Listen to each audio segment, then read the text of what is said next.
NBC, not for a job, an interview scheduled with NBC 2 weeks ago for Monday, the 13th. They wanted to do it last week, but Penn State requested all that stuff be pushed back a week.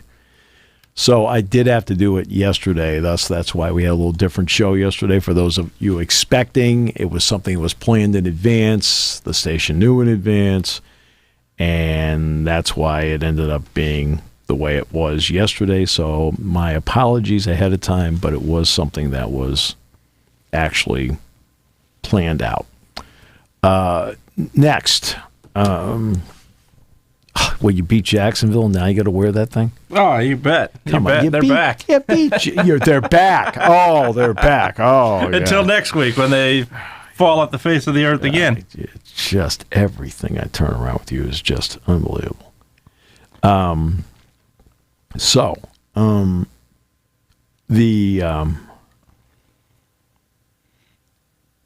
Before we get to football, very quickly, we don't want to let it get lost in the wash. A great win for the Lady Lion basketball team last night over Kansas. You know, you get to those certain points where you win a couple of games early, okay, and you ask yourself, okay, well, how good are they? And then Kansas comes into town, and you beat them. And they won the game by 6, and they broke 90 again. That was really a terrific win for Carolyn Keeger and her team. So let's give credit where credit's due there. Women's soccer team easily gets to the next round. All right, just went out, just took care of business, won. Okay, in the NCAA tournament. And then the women's volleyball team beating second-ranked Wisconsin in Rec Hall was tremendous, especially after the tough one where they had a golden opportunity against Nebraska. And I just want to make sure that none of that gets lost in the wash before we talk about Saturday. Okay? So now let's talk about Saturday and then what has happened since.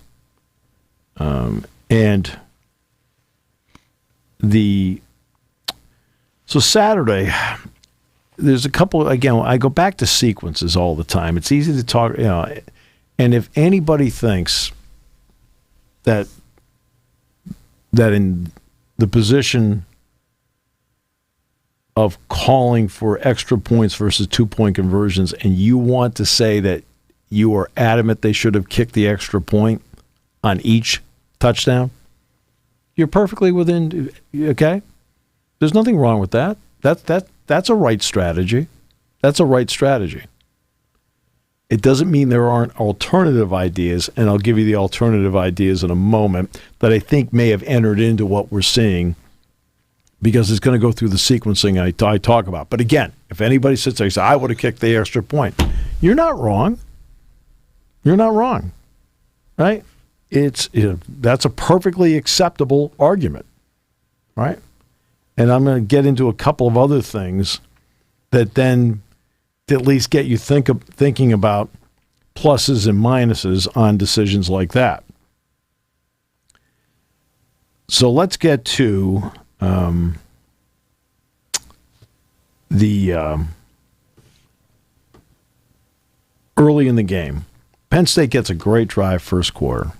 They get down to the 3-yard line. You got 3 shots at this doggone thing, and you didn't get in. You take the lead, but look, let's the reaction in the stadium on the field goal was nice, subdued. It was like a par on 17, right? Like okay, they took the lead. And I completely understand that because in this game, you need touchdowns. In this game, you need touchdowns. It was also the first time all season a team had been inside the 10-yard line against Michigan, which is amazing. The next critical sequence is a sequence that has worked for Penn State all season.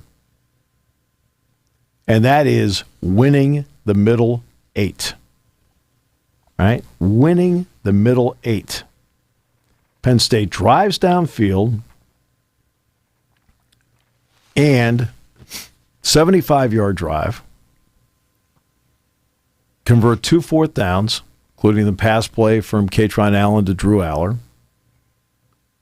And then Drew Aller, on a quarterback draw, knocks it home from 11 yards out. It's 14-9. Now, we'll talk about the 2-point conversion in a moment. I want to keep the sequence going and take that out of this. All right. So with 29 seconds to go, you get a touchdown, and you get the ball to start the second half because you deferred on the opening kickoff. Well, this is a scenario that Penn State has been able to take advantage of all season long. Penn State going into the game was 6 of 9 on opening drives of the second half with 5 touchdowns and a field goal. So you've scored a touchdown to close the first half. You get the ball to start the second half. You have had success coming out of the locker room in the second half offensively. And Penn State gets the ball to 25. Right away, bang, bang, bang, first down. Okay. Same thing. Bang, bang, sets it up. And when Aller carries the ball, he gets it to the 48. What did Drew get on the play? A first down. So you got back-to-back first downs. He fumbled. He fumbled. And McCarty Page, to his credit, went in there and recovered it. So you've gone from doing exactly what you needed to do over the final 5 minutes of the first half, in the first, 2-3 minutes of the second half, you're doing now, you're playing your game at this point. And then the fumble happened. And then Michigan, through a series of paper cuts, ding, ding, ding, ding, ding. Would they eat up 7+ minutes on the clock? Something like that. Yeah. They get a field goal out of it, and I give the defense credit for the field goal. And I know people say, well, they ran 32 straight times. Yeah, they ran 32 straight times because they felt it was the best way for them to win. It was smart. But here's the problem defensing a team. They may have jumbo packages in there. If they have jumbo packages in there with a quarterback that is okay, you can stack the box. But when the quarterback is J.J. McCarthy, who can do two things, A, move and run himself, and B, is an 84% passer on play action, like we pointed out last week. So please, if you're a regular listener to this show, right, we are not speaking a foreign language to you, that he's an 84% passer on play action. Well, what's to keep him from going play action and throwing the ball?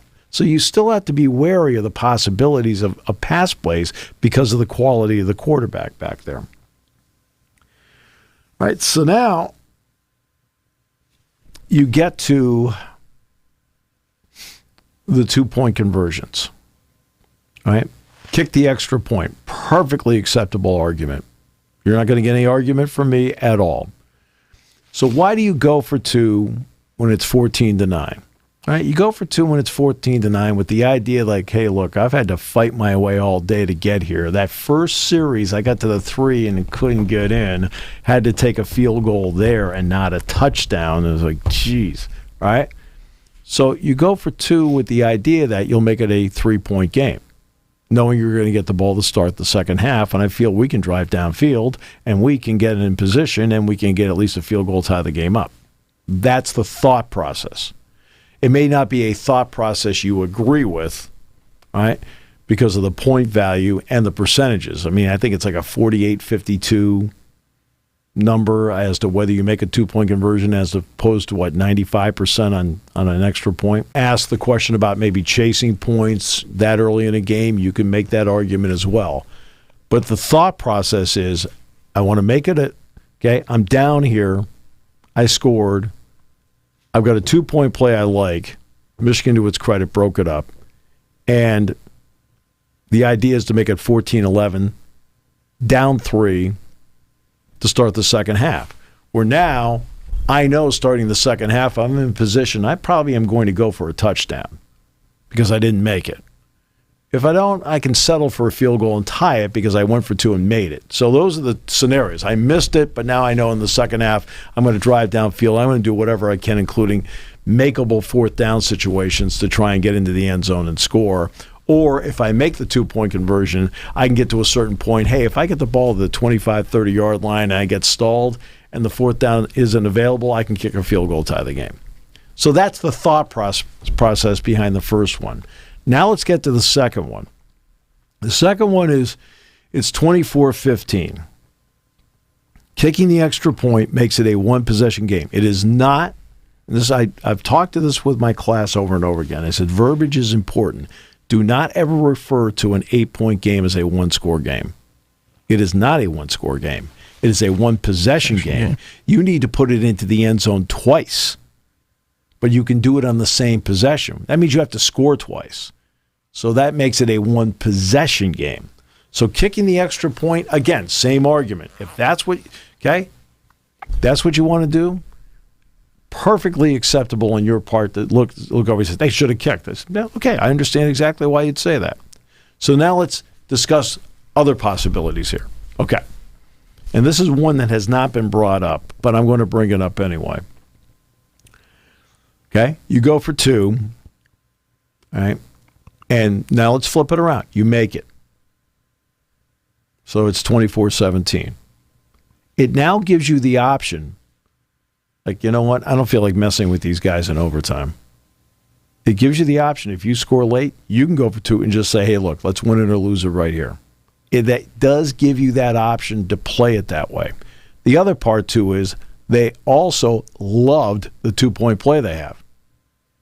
And that was the play with Warren snapping the ball, where Tyler, because everybody's off the line of scrimmage, is an eligible receiver. He's eligible on that play. And I'll be honest, Jack and I both thought when we saw it that Michigan would look at it and call timeout. Well, they saw it, and they didn't call timeout.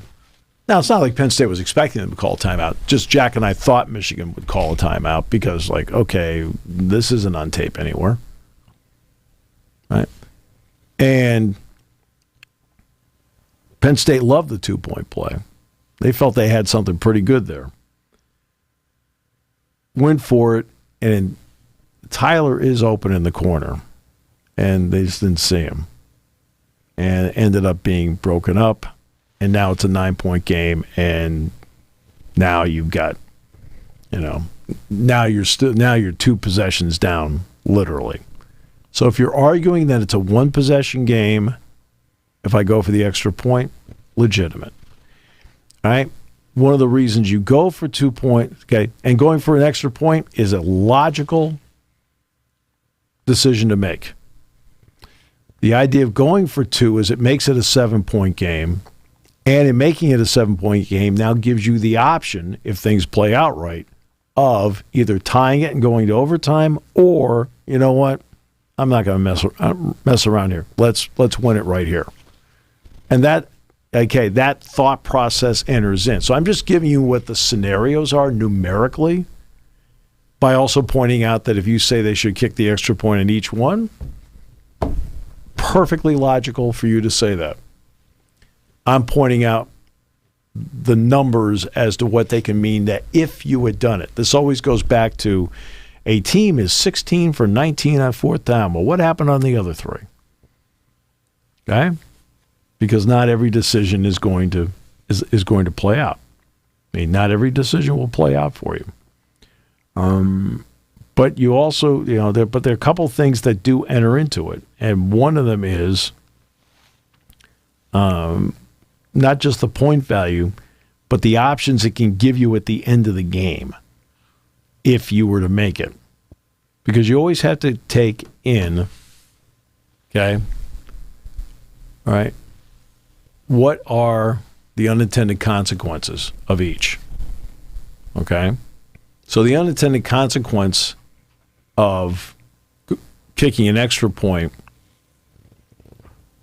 okay, when it's 14-9, is that you can't tie the game with a field goal because you're down 4. That's still a long way to go. I'm just saying that's the unintended consequence.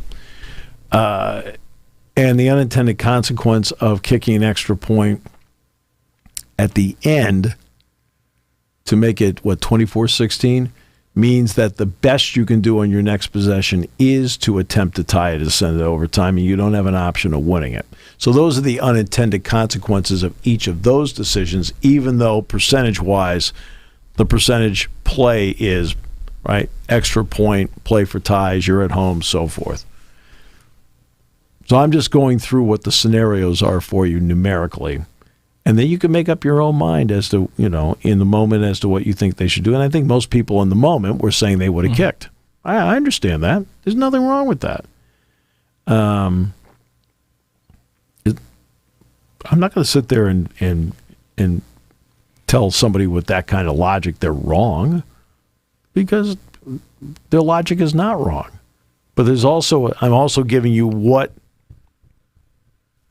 today's game tells you as to what you're doing and how it's playing out. And I mean, there are,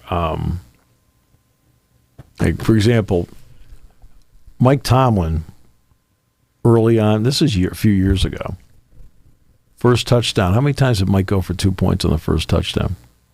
Quite a few. Yeah. And that's what analytics tells you to do. Well, the other night I'm watching USC play Oregon. Dan Lanning goes for it on fourth downs all over the place and makes interesting decisions. Well, they scored on I think it was a long pass play to break a 7-7 tie and go up 13-7. He went for 2. They didn't make it. But he went for 2, and I'm sitting there going, really? Yeah.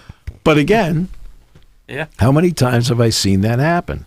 Yeah, often. Right? It's actually happening more often in games now, because this is what analytics stresses. Analytics stresses point value. Right. That's what it stresses. So it stresses the point value. So in basketball, why are so many teams shooting threes these days? NBA, college, high school. Why? Because of the point value of the shot. And I know this is a basketball part, and Penn State plays St. Francis tonight at 7 in the Jordan Center. Dick and I will have that for you, beginning at 6:30 on what, Bigfoot? I believe so. Yeah. Yes. Okay. All right, so point value. I take 18 shots. Now, this is a basketball one that doesn't, it loosely applies to football. I take 18 shots. They're all 2s. I make 9 of them. I get 18 points. I take 18 3s and make 6, 33%. And guess what? I still have 18 points. If I make any one of the other 3, then in my 18 shots, I put myself ahead. If I'm 7 of 18, I'm 3 points ahead of where I would have been if, just taking 2s. All right. So everything is about point value these days. Baseball, they're always looking for 3-run homers under the analytics deal these days. Why? Okay, run value. Okay, why? What do you want to do and get 1 when you can get 3? Right, that's why the uppercut swings and things like that you see in baseball. And then there's football. The 2-point conversion is the interesting part above all, and going forward on fourth downs. You're going forward on fourth downs because you are trying to get touchdowns. Point value. So we go back to the drive in the first quarter of Penn State, got 3. You felt like, you took the lead, but you felt like it was a win for the Michigan defense in the end. They didn't give up a touchdown. And when you had it 1st and goal at the 3, that's why the point value of a touchdown there is so critical, because of 4 extra points, the excitement in the stadium.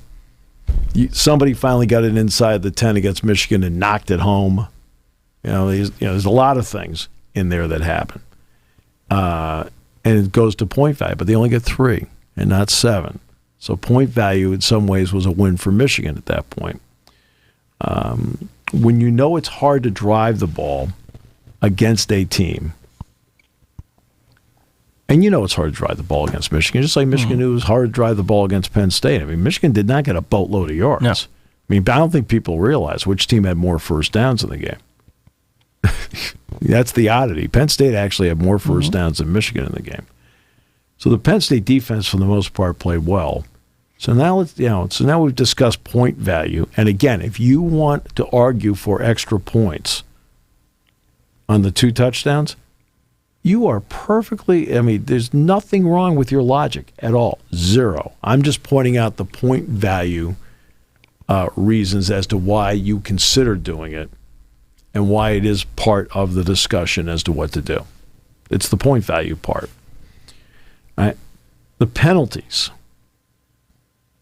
in the game. I think Michigan actually had more penalties called. But there's a couple sequences in that game where it really hurt Penn State. One was a legitimate call, and the other 2 are not. The one that's the legitimate call is the penalty on the punt returned by Hardy. That's a penalty. Right? And there's nobody's going to argue that. So what does that do? Well, it's a good return. I would even return a dozen yards, 15 yards, something like that. It's a good return, except the penalty, and now field position changes. On a day where your offense could use a shorter field position changes. Okay. Next, the pass interference penalty. Right? Kalen King is on the inside, Barner's on the outside. Barner drags King down. It's offensive interference. Sorry, that's just the way it goes. Okay?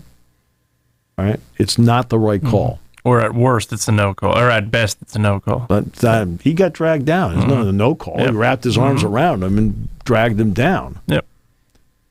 Well, it's an automatic first down. And then what does it also do? Changes field position. Yep. Okay? Instead of them being backed up yardage, right? It's a field position play. Then the punt that Thaw fields, and I think he calls for a fair catch. He called for a fair catch on that play? I don't think so. No, I don't think he did. No, he did not. And Keaton Ellis gets blocked in the back and it's clear. Yeah. Again, what does that do? It changes field position. So that's where the penalties come into play to me in the game. The legitimate one on the Hardy punt return, it was absolutely legit. It's a good call by the official and has to be made. But it changed field position. Instead of like now shortening the field, longer field to go. The other ones were on the Michigan, one on special teams and one on offense. Each one, right? No call. So Michigan's not backed up. They're at the 31-yard line? They're not backed up. They've got a better starting spot, field position. So when they do punt the ball, which on that drive they did, they can flip the field. And then the one on King, it's just a bad call in the same story. It would have backed them up and would have given you a chance at field position. And that's where the penalties hurt during the course of the game. And on a day where your offense is fighting to move it, the shorter the field, the better. And that's why in the game, Michigan's average drive start was the 34. Penn State's was the 25, I believe, in the game. And that's what it comes down to. So now let's get to this part.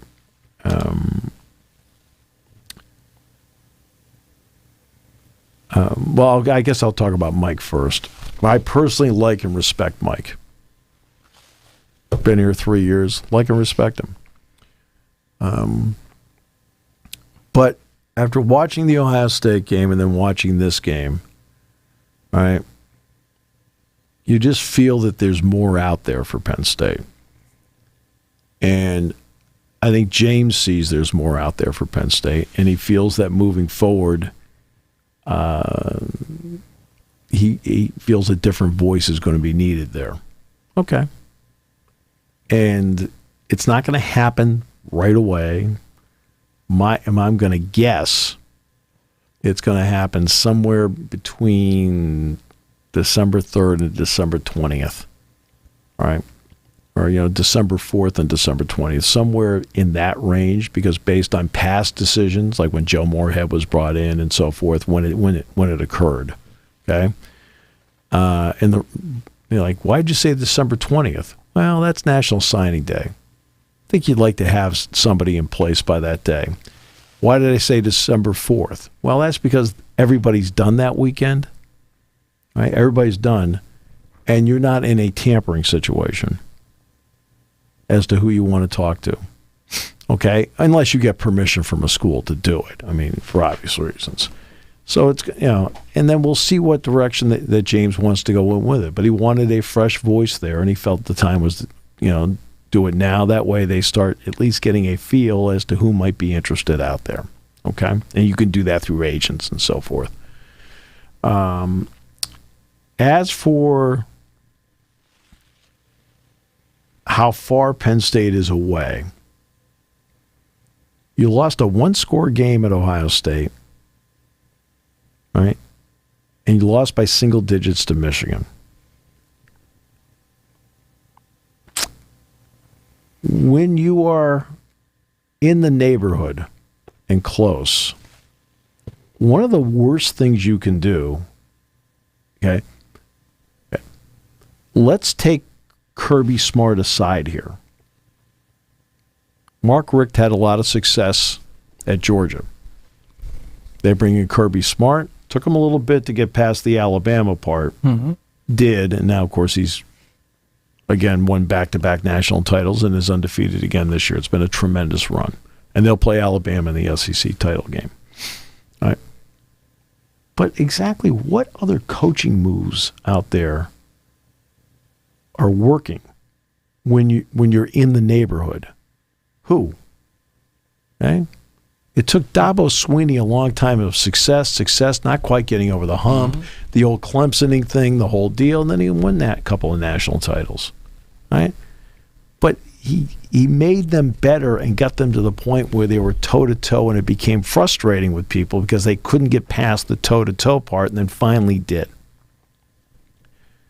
But what other coaching moves out there are being made that we sit back and go, okay? I mean, every time you turn around Mississippi State, somebody else is coaching them. Florida's had its issues. Florida's, all around. Oh, look, right? Florida State was going round and round. I was going to say, Florida State, I think, is the biggest prime example because you yell and yell and yell that Bobby Bowden had to step away. He does. Jimbo Fisher comes in. Yeah, they won a national title, but that program was set back several years. There's no doubt that program was set back several years, and now they're getting back with Norvell, but I don't think. Look at USC. Yeah, there's no doubt with USC. Look at USC. What's happened with them? Look what's happened with Texas. Do you want to keep? That's another prime example of Mac Brown. Absolutely. Do you want to keep a program that is rebuilding with somebody else, or do you want to have a program that is here that just seems so close, which they are, contrary to what you may think, they are close. You don't get into one single-digit games with two of the two top teams and not be close. Okay? That's what's so frustrating about this, is how close they are. And do they need to get another stretch the field wide receiver? Sure they do. Do they need there are needs everybody's going to have, okay? But it's easy to pin it on you have to make a change. Well, I'm glad you're not in charge. Only because, right, you don't get what's going on in college football. Okay? I mean, everybody's look at Washington. Washington had Chris Peterson. Right? Now he ended up retiring. Down, okay? And Penn State played them in the Fiesta Bowl right after they were in the college football playoff. Well, what did Washington do until they finally got there? They're going through people. Right? Oregon has been going through people. Finally, they hired Lanning, and Lanning's done a good job. But but they're in the same spot Penn State is. And guess what? Everyone said, "Well, look at next year. They're going to have USC and Washington and so forth." Guess what? USC and Washington will not have next year. Starting quarterbacks. Okay. Okay. Guess what? Oregon, Washington, and USC will all come in next year, and all three will have new quarterbacks. Okay, so I don't know how good they're going to be. Yep. Right? You got to think these things out. Oh. Right? And if you just want, and this is not happening here. No. But think about how they've recruited, how they closed the gap, right? And the final was not 41-3. Yeah. Okay, we're getting frustrated over a play call here and a play call there and whatever.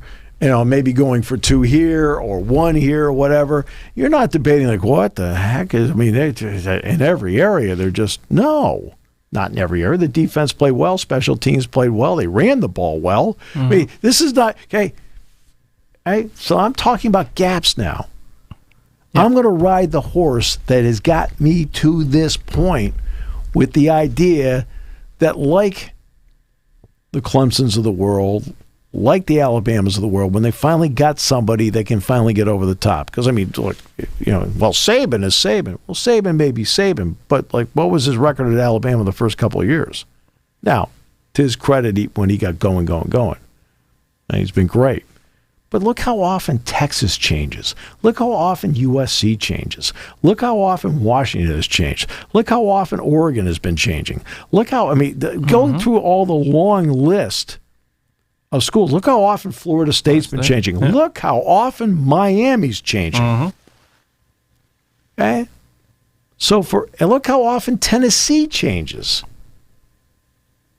For every Kirby Smart, there are 10 changes out there that it's just bringing in and starting over and bringing in and starting over and bringing in and starting over. You don't do that.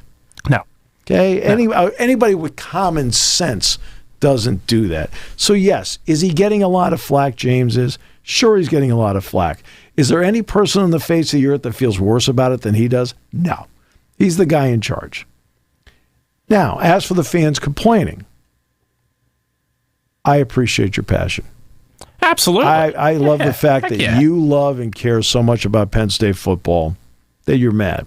Yeah. And I said this after the Ohio State game. And if you're standing there face-to-face with me on Saturday doing the pregame show and you're mad about whatever, Jack and I are going to sit there and listen, and guess what? We're going to appreciate the fact that you're passionate about the program. Mm-hmm. I don't want apathy. I want passion. I also want some common sense as to what neighborhood you're in. Okay? You're in that neighborhood of, just missing, and there's... Okay? And you tell me what your list of people happen to be that throws it in. Okay? They go out to Ohio State, they lose by single digits. Frustrating as heck. They play Michigan this year with all the shenanigans going on there. Who knows what they knew and what they didn't know coming in. Okay? Or what changes Penn State had to make coming in, which takes more work. Hasn't been brought up. But again, with all the shenanigans going on there, I think it's an interesting word.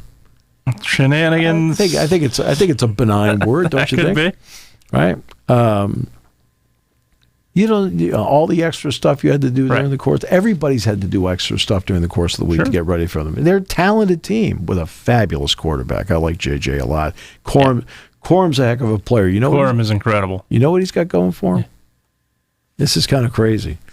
But think about this. Something he's got going for him is he's 5'8". I was going to say the size, yeah. Barry Sanders, I never saw a running back move like him, but he still had the size. But you can't find him. No, that's absolutely right. With the big guys, it takes work to find him. Absolutely right. Yeah, the only concern I have, for 2 points. First point, to the second criticism, I'll put Oregon as a prime example. Sure. Patience being one with a quarterback. Bo Nix. Guy has absolutely struggled his first few years, and now look what he's doing. But the other part... And not only that, remember, Oregon changed their offense because they became the head coach. Absolutely. Okay, became the head coach at Arizona State. So the new offensive coordinator that came in, he did great. He did great. And the other... the only thing is a little bit... I like JJ a lot, too. The concern is... if it reaches a point with Michigan where he's got to win the game, can he? Is the question. Can he with his arm? I think that is against the TCU. He did not. And exactly, that's it. Yeah. And they didn't have to do it this year, and against TCU, he didn't. I think that's the one question I have with Michigan. Otherwise, I think their defense, I hate to say is underrated, but to an extent they are. I think they're incredible. I think you have three of the best defenses in the country in the Big Ten right now, without question. All in the same division. All in the same division. And Iowa's defense is real Iowa's good, defense is real good, too. And then, to me, I think Michigan up front is incredible. To literally have somebody knocking on your doorstep for the first time, and that speaks a lot. And there's no doubt about it. And that's the one thing I think you look at with this team. I think they're pieced together. That's what's being ignored during this. And look, I get it from a Michigan perspective, but this is an incredibly talented team. There is no question about it. And by the way, the Buffalo Bills, after last night's game, made a move. Ken Dorsey is out as the offensive coordinator. Yeah. And Joe Brady, who, of course, was here for a couple of years at Penn State, is now going to be the new play caller for the Bills. Okay. Their schedule gets tougher. At 5-5, their schedule gets even tougher coming up here. Yes, it does. But they botched it last night. No, there's no doubt. 4 turnovers. They're going to win games with 4 turnovers. Not just 4 turnovers, but my goodness. You have how many coaches are on an NFL staff? 25, 24, 25? At least. Yep. And you've got 12 guys on the field for a field goal? And by the way, when they lined up the second time, you did notice that Leonard Floyd was not out there. Okay. Nice. Nice. So, crazy times. But again, I know you can discuss in-game decisions. They all play out right in front of us. Totally understand that. Right? But you can't recruit at the Penn State level Penn State's been recruiting. And then, right, you need to make a move when things aren't going well. All right? But when you're sitting there and you feel like you're right to the edge of it, right? You don't change.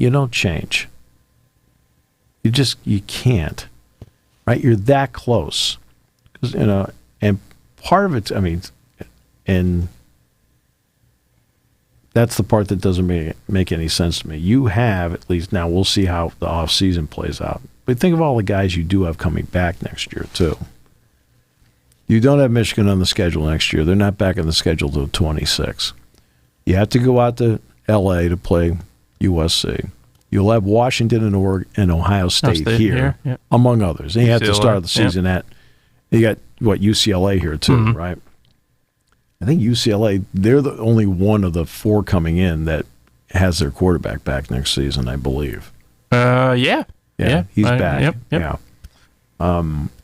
Everybody else, USC, Washington, Oregon, they'll have new quarterbacks. Penix, Nix, and Ohio State will obviously have McCord back. McCord will be back, but we'll see what happens. But he won't have Marvin to throw to. You're absolutely right. And that's and we'll see what Travion Henderson wants to do. Yeah. Who's a really good ball player himself. Yeah, he makes that team so much better when he's healthy. There's no question. And it's going to be 1 through 18. Okay. But you also have the 12-team playoff next year. Mm-hmm. Right? So people talk about being a 10-2 team, blah, blah, blah, blah. Well, guess what? 10 wins might get you into the 12-team playoff, depending on how everything else in life plays out. And that's for next year. But that's a big part for me as to why you look around. I realize people are mad because they expect the best. And I appreciate expectations. Sure. I appreciate passion.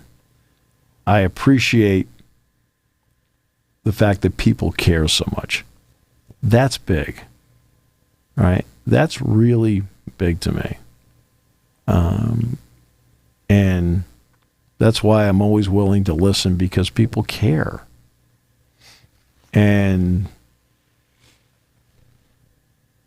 But I also realize in what I do and when I'm around that I've been here during times where there was a gap and you hope they could win.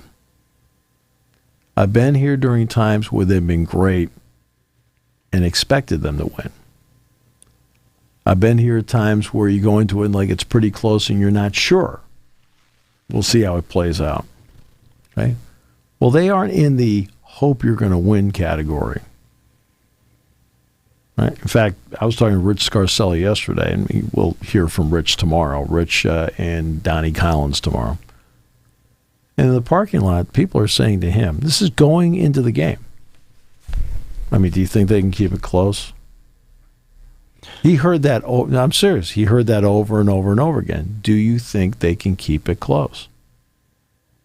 And he heard it repeatedly going in.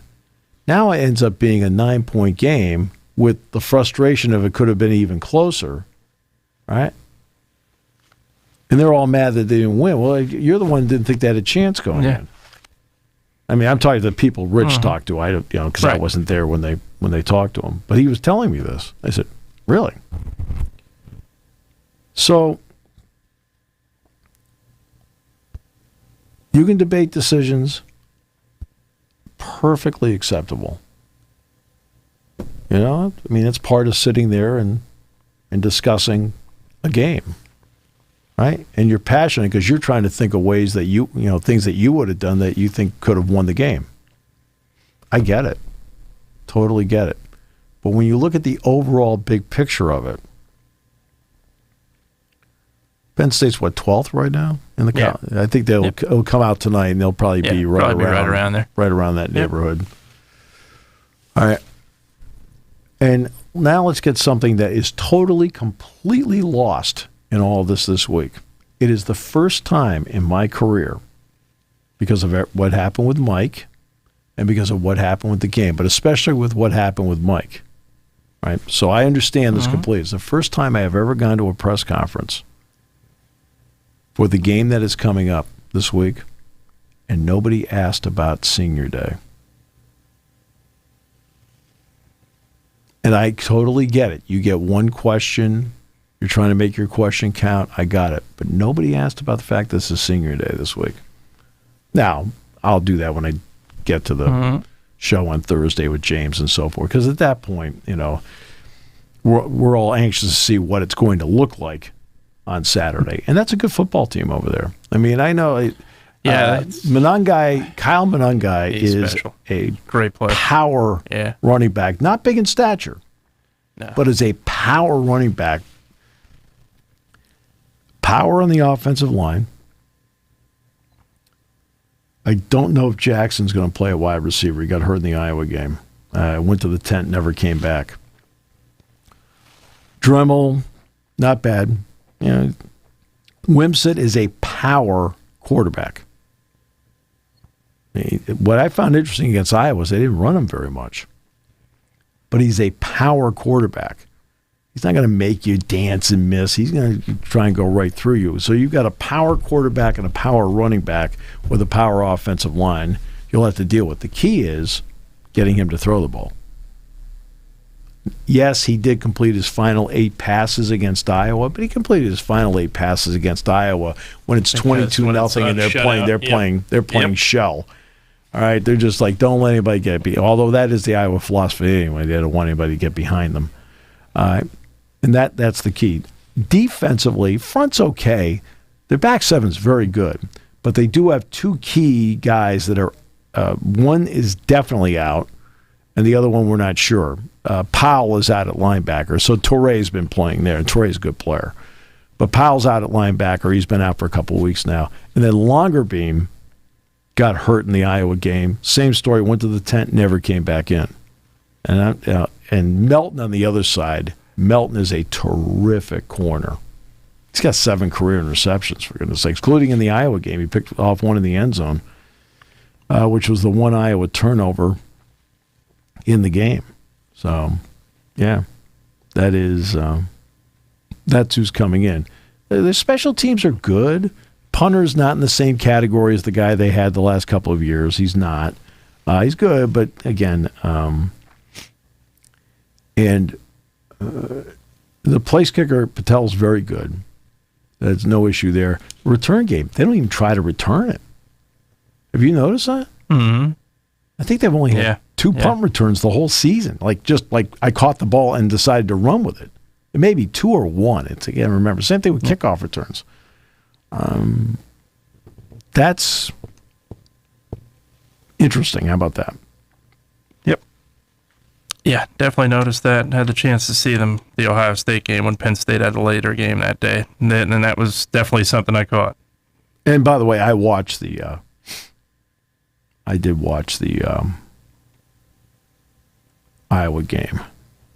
I did do that. So, and I saw the Ohio State game too. And I'll say this: the play they ran to Monungai, where he takes the ball and gets it back to, it puts it between his legs on the 4th down play. It went for 44 yards. Like, holy cow, that's pretty cool. That was. I was like, oh, I got to give credit where credit's due. That was rather kind of a neat thing. So, yeah. Yeah.